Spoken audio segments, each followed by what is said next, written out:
So at the moment they keep each other up, like with the up and down buttons. They're so cute already. Hey Nene, what are you crying about, sweetheart? I can hear you sulking in the background. We're trying to work, sweetheart.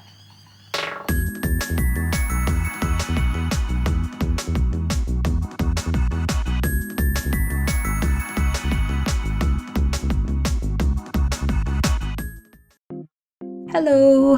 It's been a while since I've made a video. I didn't mean to be away for this long, but, that's life, I guess. I have been very busy in real life, and it's been really good. I've been really happy these last few months. I'm excited to share more of what I've been up to soon, but for now, I would like to show you this little game we made just a few days ago. So Andy and I work with our local council a couple of times a year to put on small indie games exhibitions in public spaces, usually in libraries or part of local festivals. And on the 7th of June, we had a little show as part of St Kilda Film Festival.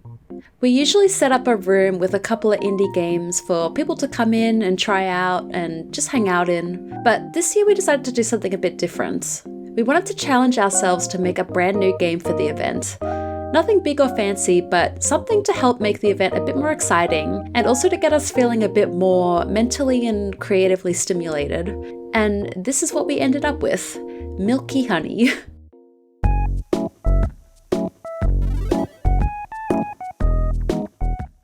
It's a really cute and silly little arcadey game, and we really like it. We made it in just under 6 days, and I recorded a lot of the process.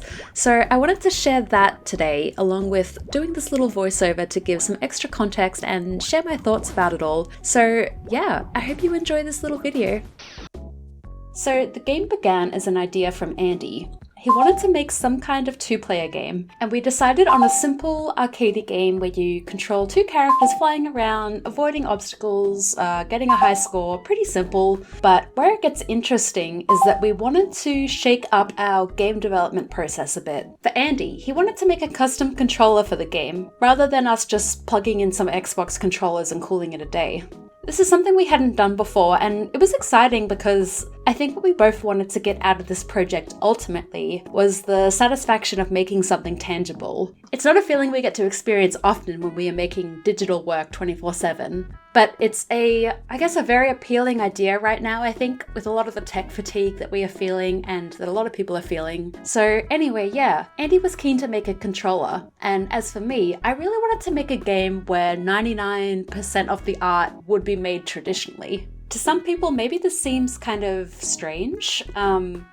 Plenty of digital art programs have brushes or shaders that replicate real materials, and it's not like I don't have the technical skills to do that. But again, it goes back to that desire to break away from being on computer all day. I'm very grateful for the work I get to do as a game designer and 3D artist, and I really love digital art, but at the same time, it's hard to compare it to the satisfaction of making something tangible with your hands, like a real piece of art that you can hold in the real world. I don't really know why I keep rephrasing it. It's not that complicated. You get what I'm saying. Anyway. So we started the game on a Sunday, and we had until the Saturday to make the whole thing, amongst our other jobs and work and life, so we got to it. Andy built the game in Game Maker and even streamed a small portion of the development to our Discord. You have to keep hitting it to keep flying up, and there'll be stuff to dodge, and you have to work together to we're thinking maybe collect something as well, some sort of score thing, but it's just a really basic game. You get hit, you'll lose. If you fall off screen, you get stunned a little bit. But that's legit the whole game. So I'll be working on that today. AI generated art. Oh, I didn't realize. Cute AI art. Oh yeah. Yeah, we only use AI art now. Liv's been fired. Or actually not, it's more promoted. You just get to put the prompts in now. Meanwhile, I began making the art assets. I needed to have some kind of reference, especially with animations, so I sketched all the assets I needed on my iPad, then used it as a light box to trace what I'd drawn. I know, I'm such a fake artist for tracing. I made the art with acrylic paint and a rainbow-coloured pencil, and I painted everything on thick cardboard paper.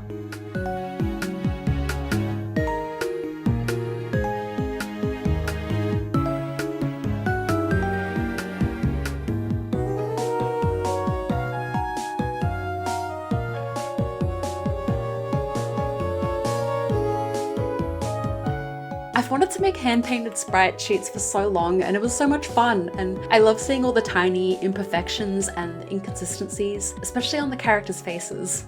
So yeah, most of the art was made with paint, and then for some of the assets like the obstacles, the score, and the logo, I used polymer clay and just photographed it, edited a bit in Photoshop, and this was so much fun. I love sculpting, and I love how the two mediums look together in the final product. So this folder contains all of the art that I made for Milky Honey. I'm going to pull it out and show you all of it. So to start off with, these are little square paintings that I made for the backgrounds in the game. I used this cool glittery paint. Oh, that looks really nice on the camera. The thing I made next was this art of the characters, Milky and Honey. And you can see that this was on the 31st. So this was like the day before we properly started the project. I wanted to get an idea of what their colors would be and make sure I was actually committed to doing the whole hand-painted sprite thing. Obviously this is way more detailed than they are in the game. It's nice having one, the promo art piece, the high res, yeah, whatever, you get the idea. And then, all right, we got all of these sprites. So as you can see, I did all of the expressions for the characters on these different pieces of paper.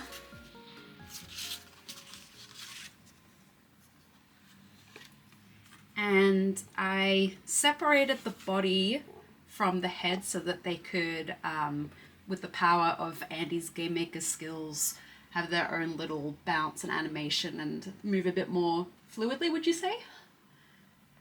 The moon didn't end up as pink. No. It didn't have its lipstick. Did you edit these after? Because I don't remember these being as orange either. I think I edited the colors slightly so that they would all be a bit more distinct color-wise. And then, yeah, this is the last one that I didn't talk about, the clouds, which I really like this. This should just be its own art print. I really like these clouds. Oh, and then one more thing. So yeah, that's all the painting. With all of the clay assets, I didn't bother baking everything. I just, once I was done with them and photographed them, I just smushed them, got rid of them. But I have in here all these the Milky Honey letters. So let's just get them out real quick.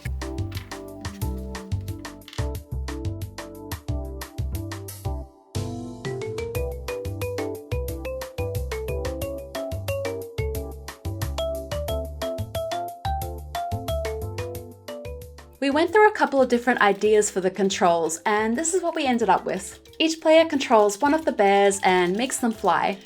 Only player 1 can move them left, and only player 2 can move them right. There are obstacles, and if one of the players is hit, the other has to take the lead until they recover. And if they're both hit and they don't recover in time, they lose. So sad. I think we, along with you wanting to do all the art traditionally, I think I felt just as inspired to make sure we had a controller that sort of fit that vibe. And naturally the game gets quite frantic, so I really wanted something that looked a bit sturdy so you can really be hitting these. And if you come around actually here to the bottom, I think this is really funny. It's actually put on a small picnic table. So we had it set up like this, flush to the ground. But for future setups, whether we use it for this game or something else, we can also increase the size of it. So whether it's maybe put on a desk so it needs to be elevated, or if it needs to be put down on the ground and we can have it on a lower surface, it can do that. And if you look under here, it's not very pretty, but it's literally just a little circuit board for a USB joystick that then plugs into a bunch of things, and I just taped it to make sure the cables weren't going everywhere, which is a bit jank, but whatever. And I was literally just saying this to you off camera, but we've even got these little pads here, so you can put it down on surfaces and it won't scratch or slide around too much. But that's pretty much it. Obviously the buttons just send a signal through here to say yes, press a button. And there was a reset key here, but it didn't work, and then I took it off.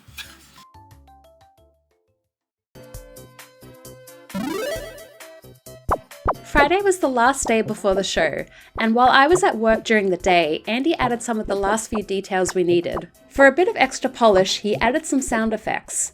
They're actually from a game we love called 24 Killers, so shout out to Todd for putting the sound effects online for free. You guys should definitely check out this game if you like our work. But anyway, we spent some time Friday night playtesting it and getting the balance right, specifically making sure the gravity felt okay and that the enemies were spawning at a fair rate, but there wasn't really too much left for us to do. We were feeling great about the game at this point, honestly, and we were so excited for the weekends. So on that note, we decided that the game was done for now. And to start wrapping up this video, here's some clips from the show.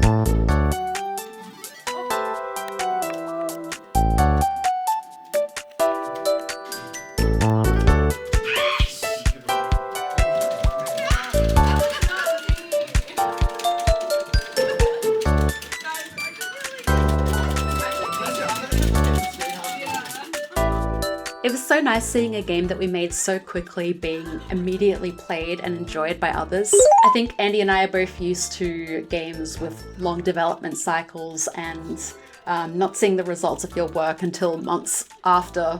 So it was nice, experiencing instant gratification for our work.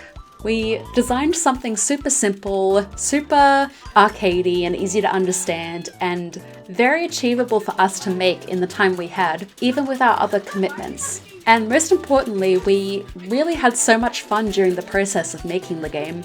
We're not sure yet if we'll put Milky Honey online or keep it as a real-life party game, but we'll be sure to keep you updated on its future plans regardless. So yeah, I hope you enjoyed watching this video. I would really like to make more videos like this, sort of showing what our game development process is like. So if that's something that you would like to see, it would really mean a lot to me if you liked and subscribed and left a comment if there's anything specific you found interesting or if you have any questions. I'm always happy to answer anything about my process.